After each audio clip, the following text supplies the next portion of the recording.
Hello hello hi friends, welcome back to మన YouTube channel అండి. అందరికీ నమస్కారం. నేను మీ బుజ్జి హసీనని. ఈరోజు రెసిపీ వచ్చేసి మల్టీగ్రెయిన్ దోశ అన్నట్టు, అన్ని పప్పులతో చేసుకునే దోశ అండి. ఓకేనా. ఇవి జొన్నలు, పెసరపప్పు, పెసర్లు, కందిపప్పు, శనగపప్పు ఇలా వేసి మల్టీగ్రెయిన్ దోశ అయితే చేస్తున్నాను. అలాగే ఇది షుగర్ పేషెంట్లైనా, డయాబెటీస్ ఉన్న వాళ్ళైనా, బరువు తగ్గాలనుకున్న వాళ్ళకైనా మంచి హెల్తీ బ్రేక్ఫాస్ట్ రెసిపీ అని చెప్పుకోవచ్చండి. చాలా బాగుంటుంది రుచి అయితే. ఇంకా మీరు ఒక్కసారి మీ ఇంట్లో చేసి కూడా రుచి చూడొచ్చండి. ఒక్కసారి చేసి ఎలా వచ్చిందో కామెంట్ అయితే చేయండి. ఇంకా ప్రాసెస్లోకి అయితే వెళ్దాము. ఒక టీ గ్లాసు బియ్యం తీసుకున్నాను. దీంతో ఏదైనా అరకప్పు అంటే ఒక కప్పులో సగాన్ని అరకప్పు అనుకుంటాం కదా, అలా అరకప్పు ఏదైనా కొలతనైతే పెట్టుకోవచ్చు. నేనైతే టీ గ్లాస్ అయితే పెట్టుకున్నాను. అరకప్పు జొన్నలు, అరకప్పు కందిపప్పు, అరకప్పు శనగపప్పు,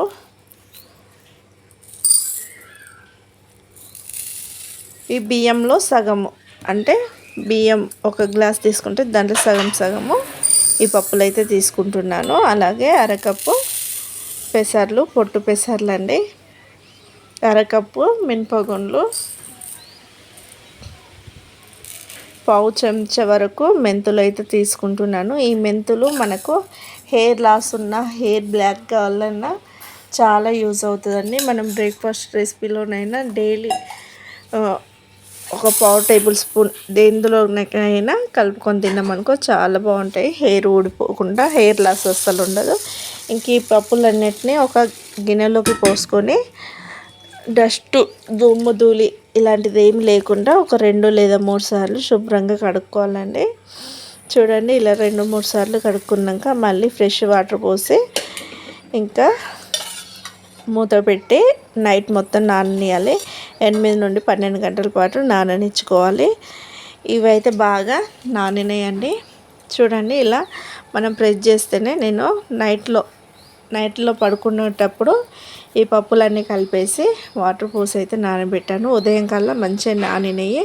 పప్పు కూడా ఇలా చించంగానే చినిగిపోతుంది. చూడండి, ఇలా చినిగాక ఈ వాటర్ తీసేసి మళ్ళీ ఫ్రెష్ వాటర్ వేసుకొని మిక్సీ జార్లో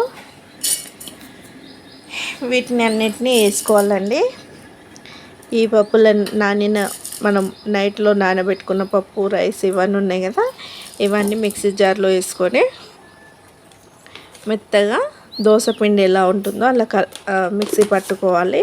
రుచికి సరిపడి ఉప్పు వేసుకోవాలండి. ఇంకా మీకు కావాల్సిందంటే, ఇంకా కొంచెం టేస్ట్ కావాలంటే ఆనియన్, పచ్చిమిరపకాయలు,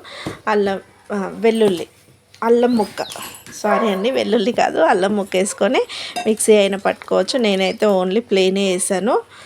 ఉప్పు సాల్ట్ ఒకటి కలిపేసి ఇంకా దీన్ని అయితే మంచిగా దోశ పిండి ఎలా ఉంటుందో అలా మెత్తగా అయితే ఇలా పట్టుకొని ఒక గిన్నెలోకి వేసుకొని ఒక 1/2 అవర్ పాటు మూత పెట్టి పక్కకు పెట్టుకోవాలి. 1/2 అవర్ తర్వాతకి మనం దోశలు వేసుకుంటే ఎంతో రుచికరమైన దోశలు అయితే రెడీ అవుతాయండి.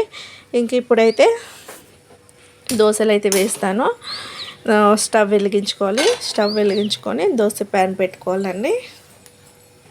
దోశ ప్యాన్ అయ్యాక దోశలు ఇరగకుండా ఉండాలంటే, మంచి సాఫ్ట్ రావాలంటే ముందుగా కొన్ని వాటర్ చల్లుకున్న తర్వాతకి ఒక చుక్క ఆయిల్ వేసి ఆనియన్తో నీట్గా తుడుచుకోవాలి. ఇలా తుడుచుకున్నాక ఒక 1.5 గంట పిండి ఈ ప్యాన్ పైన వేసుకొని ఇంకా దోశలు చుట్టుకోవడమే.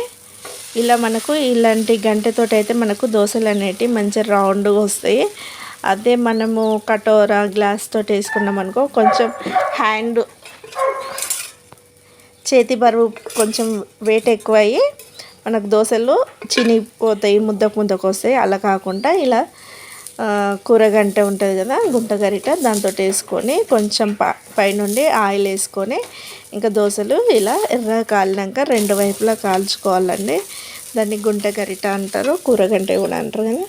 అలా ఇలా వేసుకొని ఇంకా 2 వైపులా కాల్చుకోవాలి దోరగా. ఇలా కాలినాక ఇంకా సర్వింగ్ ప్లేట్లోకి తీసుకొని పల్లీ చట్నీ టమాటా చట్నీలోకి అయినా చాలా బాగుంటుంది.